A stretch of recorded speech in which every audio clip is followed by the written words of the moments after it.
Okay students, last video के अंदर हम लोग बात कर रहे थे role of macro and micro nutrients in plant nutrition, यानी कि प्लांट के लिए जो मैक्रो और माइक्रो न्यूट्रिएंट्स का जो यूजेस है, जो इम्पोर्टेंस है, वो हम लोग बात कर रहे थे। हमने 7 एलिमेंट्स को जो है वो डिस्कस कर लिया था और उनके डेफिशिएंसी सिम्टम्स के बारे में बात कर ली थी।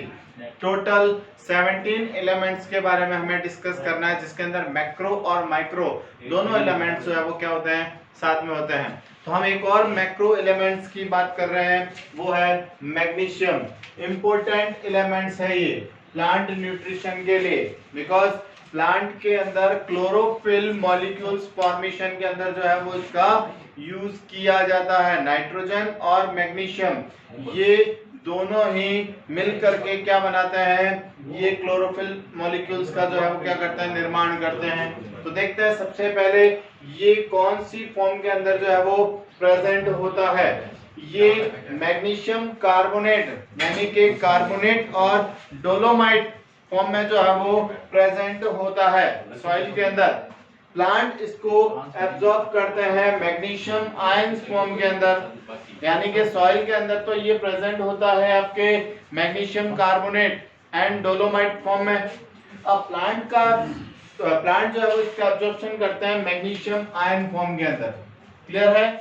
मेन कंपोनेंट ऑफ क्लोरोफिल, देखिए मैं एक छोटी सी स्ट्रक्चर बना रहा हूं, कंप्लीट स्ट्रक्चर जब हम फोटोसिंथेसिस चैप्टर बात करेंगे तब वहां पर इसकी कंप्लीट स्ट्रक्चर के बारे में बात करेंगे। मॉलिक्यूल्स ऑफ क्लोरोफिल, जिसके अंदर मैग्नीशियम जो है वो सेंटर पार्ट के अंदर प्रेजेंट होता है। क्लियर है? और नाइट्रोजन मॉलिक्यूल जो है वो प्रेजेंट होंगे। तो इस तरह से मेन कंपोनेंट ऑफ क्लोरोफिल बनाता है।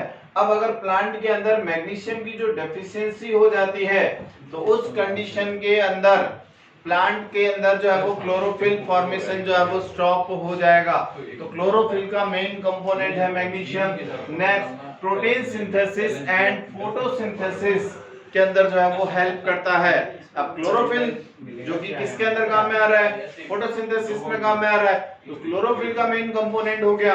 तो ऐसी कंडीशन के अंदर ये फोटोसिंथेसिस को भी क्या करेगा, हेल्प करेगा, और प्रोटीन सिंथेसिस के अंदर जो है वो हेल्प करता है। यानी कि जो लेग्यूमिनेसी प्लांट्स होते हैं उनके अंदर प्रोटीन फॉर्मेशन का भी जो है वो रोल मैग्नीशियम की प्रेजेंस में होता है। Next, connective link between ribosomes सब यूनिट।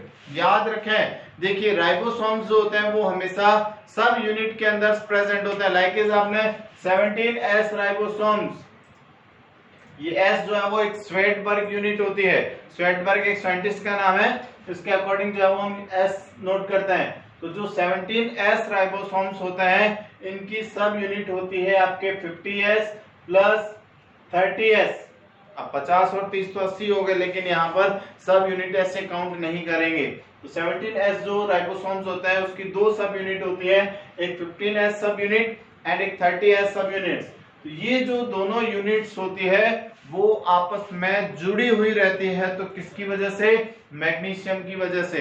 तो मैग्नीशियम जो है वो कनेक्टिव लिंक का काम करता है, किसके बीच में, राइबोसोम्स सब यूनिट के बीच में। Next, activation of enzymes, synthesis of nucleic acid. Nucleic acid synthesis करने वाले जो एंजाइम्स होते हैं उन एंजाइम्स के एक्टिवेशन के अंदर ये पार्टिसिपेट करता है। Like as DNA, RNA, amino acids, जो भी न्यूक्लिक एसिड प्रेजेंट होते हैं उनके एक्टिवेशन में काम में आने वाले, मतलब उनके सिंथेसिस में काम में आने वाले जो एंजाइम्स होते हैं उनका एक्टिवेशन करता है। तो मैग्नीशियम की एब्सेंट के अंदर एंजाइम एक्टिवेशन नहीं होगा, ऐसी कंडीशन में न्यूक्लिक एसिड का फॉर्मेशन भी नहीं हो पाएगा। Next, deficiency symptoms. अब मैग्नीशियम की डेफिशिएंसी से क्या सिम्टम्स शो होते हैं प्लांट के अंदर, पहली बात तो कर चुके हैं, क्लोरोसिस की प्रॉब्लम स्टार्ट हो जाती है, यानी कि जो लीव्स है वो क्या हो जाती है, कलरलेस हो जाती है।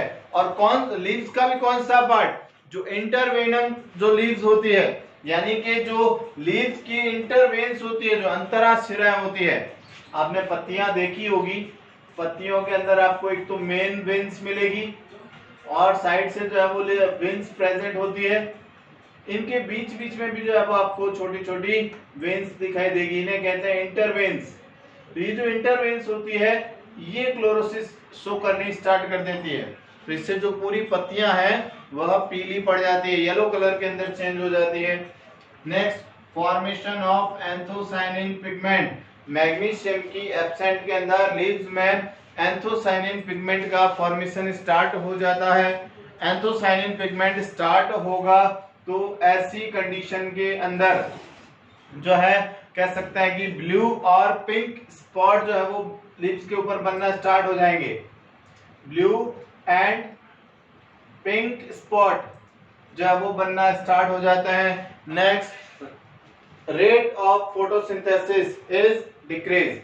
सीधी सी बात है, क्लोरोफिल नहीं बनेगा तो रेट ऑफ फोटोसिंथेसिस डिक्रीज हो जाती है। Next element is sulphur. ये भी क्या है, आपके मैक्रो एलिमेंट्स है, यानी कि बृहद पोषक तत्व है। ये बृहद पोषक तत्व होते हैं ये। तो नेक्स्ट जो मैक्रो एलिमेंट्स है उसकी हम बात करते हैं। सल्फर। सल्फर जो है वो कह सकते हैं कि सल्फेट आयंस फॉर्म के अंदर जो है वो प्रेजेंट होता है। अब सॉइल के लिए कह सकते हैं प्लांट के लिए जो सल्फर है वो सल्फेट आयन के अंदर प्रेजेंट है, तो और क्या सोर्स हो सकता है सॉइल के अंदर? सल्फर का सोर्स क्या है? कह सकते हैं कि पॉल्यूशन के थ्रू जो सल्फर डाइऑक्साइड गैस बनती है वो भी जो है वो प्लांट के लिए कह सकते हैं सल्फर प्रोवाइड कर सकती है। क्लियर है? तो ये जो सल्फर है वो सल्फेट आयंस फॉर्म के अंदर जो है वो प्रेजेंट होता है। ये vitamin B1 and coenzyme A के अंदर भी प्रेजेंट होता है, यानी कि जो विटामिन B1 और सह एंजाइम, कोएंजाइम मतलब सह एंजाइम A जो है इनके अंदर प्रेजेंट होता है। Next, main component of protoplasm. जीव द्रव्य का जो है ये मेन कंपोनेंट होता है। जो कोशिका के अंदर जीव द्रव्य है यानी कि केंद्रक और कोशिका द्रव्य दोनों को जीव द्रव्य कहा जाता है, तो इसका मेन कंपोनेंट प्रेजेंट होगा। साफ smell of Brassicaceae families and Cruciferae families. Brassicaceae and Cruciferae families के जो प्लांट्स होते हैं उन प्लांट्स के अंदर आपको साफ स्मेल यानी कि तीखी गंध जो है वो मिलती है।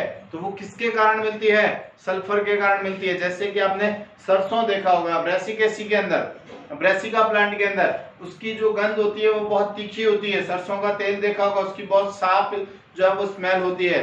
किसकी वजह से होती है? वो सल्फर की वजह से होती है। नेक्स्ट बात करते हैं डेफिशिएंसी सिम्टम्स। सल्फर की डेफिशिएंसी से क्या सिम्टम्स होंगे? First, leaves becomes yellow. जो लीव्स होगी वो कैसी हो जाती है? येलो कलर के अंदर जो है वो चेंज हो जाती है, यानी कि जो पत्तियां हैं वो पीली पड़नी शुरू हो जाती है। Next, deficiency of cysteine and methionine. चलिए बात करते हैं सिस्टीन एंड मीथ्योनिन क्या है। सिस्टीन एंड मीथ्योनिन ये दोनों एमिनो एसिड्स है। तो इन दोनों के फॉर्मेशन के अंदर जो है वो सल्फर यूज आता है। सिस्टीन एंड मेथियोनिन जो एमिनो एसिड्स होते हैं इनके फॉर्मेशन के अंदर जो है वो सिस्टीन मेन रोल प्ले करता है, सल्फर जो है वो मेन रोल प्ले करता है। अब अगर सल्फर की डेफिशिएंसी होती है तो ऐसी कंडीशन के अंदर सिस्टीन और मिथ्योनिन एमिनो एसिड जो है वो भी क्या हो जाता है? डेफिशिएंट हो जाते हैं, कम हो जाते हैं। नेक्स्ट, इसकी एब्सेंट के अंदर यानी कि डेफिशिएंसी ऑफ सल्फर, इसके कारण जो है प्लांट ड्वार्फ रह जाते हैं, यानी कि पौधे जो है वो बौने रह जाते हैं, उनकी ग्रोथ जो है वो प्रॉपर नहीं हो पाती है। नेक्स्ट, फ्रूट फॉर्मेशन जो है वो क्या हो जाता है? स्टॉप हो जाता है। फलों का निर्माण जो है वो नहीं हो पाता है सल्फर की कमी से। चलिए, ये तो हो गई आपके मैक्रो एलिमेंट्स के बारे में, यानी कि जो बृहद मात्रिक पोषक तत्व होते हैं जिनके बारे में अब तक जो है वो हमने बात कर ली है। अब हम स्टार्ट कर रहे हैं माइक्रो न्यूट्रिएंट्स, यानी कि जो सूक्ष्म पोषक तत्व होते हैं उनके बारे में बात करते हैं। माइक्रो एलिमेंट्स, जिसके अंदर सबसे पहला माइक्रो एलिमेंट्स है वो है हमारे पास में आयरन। ये प्लांट द्वारा जो है वो कह सकते हैं कि फेरिक आयन फॉर्म के अंदर जो है वो प्रेजेंट होता है। इसका प्लांट जो है वो एब्जॉर्प्शन करते हैं फेरिक आयन फॉर्म के अंदर। आयरन सेल डिवीजन के अंदर मेन रोल प्ले करेगा, यानी कि जो सेल डिवाइड होती है, सेल साइकिल जब स्टार्ट होता है तो उसके अंदर जो है वो आयरन अपना मेन रोल प्ले करता है। रेस्पिरेशन के अंदर जो है वो ये अपना रोल प्ले करेगा, और ईटीएस साइकिल के अंदर इलेक्ट्रॉन ट्रांसपोर्ट सिस्टम के अंदर ये इलेक्ट्रॉन के ट्रांसपोर्टेशन के अंदर हेल्प करेगा। ये नेक्स्ट ये जो ईटीएस साइकिल वगैरह रेस्पिरेशन वगैरह जो है वो हम नेक्स्ट यूनिट के अंदर डिस्कस करेंगे। तो ये सेल डिवीजन के अंदर हेल्प करेगा, इलेक्ट्रॉन ट्रांसपोर्ट सिस्टम के अंदर इलेक्ट्रॉन के ट्रांसपोर्टेशन में हेल्प करता है, और प्लांट के रेस्पिरेशन के अंदर जो है वो हेल्प करेगा। Next, help in chlorophyll formation. देखिए आयरन जो है वो क्लोरोफिल मॉलिक्यूल्स का पार्ट नहीं है, क्लोरोफिल मॉलिक्यूल्स के अंदर जो है वो आयरन प्रेजेंट नहीं होता है, बट क्लोरोफिल फॉर्मेशन के अंदर ये क्या करता है, हेल्प करता है। तो इसकी वजह से जो है वो फोटोसिंथेसिस जो है वो क्या हो सकता है, डिस्टर्ब हो सकता है। अगर आयरन की डेफिशिएंसी हो जाती है तो ऐसी कंडीशन के अंदर फोटोसिंथेसिस जो है वो डिस्टर्ब हो सकता है। चलिए नेक्स्ट हम बात कर लेते हैं डेफिशिएंसी सिम्टम्स। आयरन की डेफिशिएंसी से क्या सिम्टम्स जो है वो शो हो सकते हैं। फर्स्ट आपके क्लोरोसिस, यानी कि जो लीव्स होती है वह क्लोरोसिस हो जाती है, कह सकते हैं येलो एंड ग्रीन स्पॉट्स जो है वो लीव के ऊपर बनना स्टार्ट हो जाता है। Protein synthesis, respiration and photosynthesis mechanism are disturb, यानी कि जो ये सारे मेटाबॉलिक एक्टिविटीज जो भी होती है प्लांट की, वो सारी क्या हो जाती है, डिस्टर्ब हो जाती है, या कह सकते हैं कि इनकी रेट जो है वो डिक्रीज हो जाती है। किसके एब्सेंट में, आयरन की एब्सेंट में। नेक्स्ट, सेल डिवीजन, अभी अभी हमने बात की है सेल डिवीजन के अंदर ये हेल्प करेगा। तो अगर आयरन की डेफिशिएंसी हो गई तो सेल डिवीजन डिस्टर्ब होगा, सेल डिवाइड नहीं होगी तो न्यू सेल्स का जो है वो फॉर्मेशन नहीं हो पाएगा। नेक्स्ट, ये प्लांट ग्रोथ के अंदर हेल्प करेगा। देखिए प्लांट ग्रोथ किससे रिलेटेड है, रेस्पिरेशन से रिलेटेड है। जब रेस्पिरेशन रेट जो है वो डिक्रीज हो जाएगी तो प्लांट ग्रोथ जो है वो क्या हो जाएगी, रुक जाएगी, और ऐसी कंडीशन के अंदर प्लांट जो है वो अपनी प्रॉपर ग्रोथ नहीं कर पाएंगे।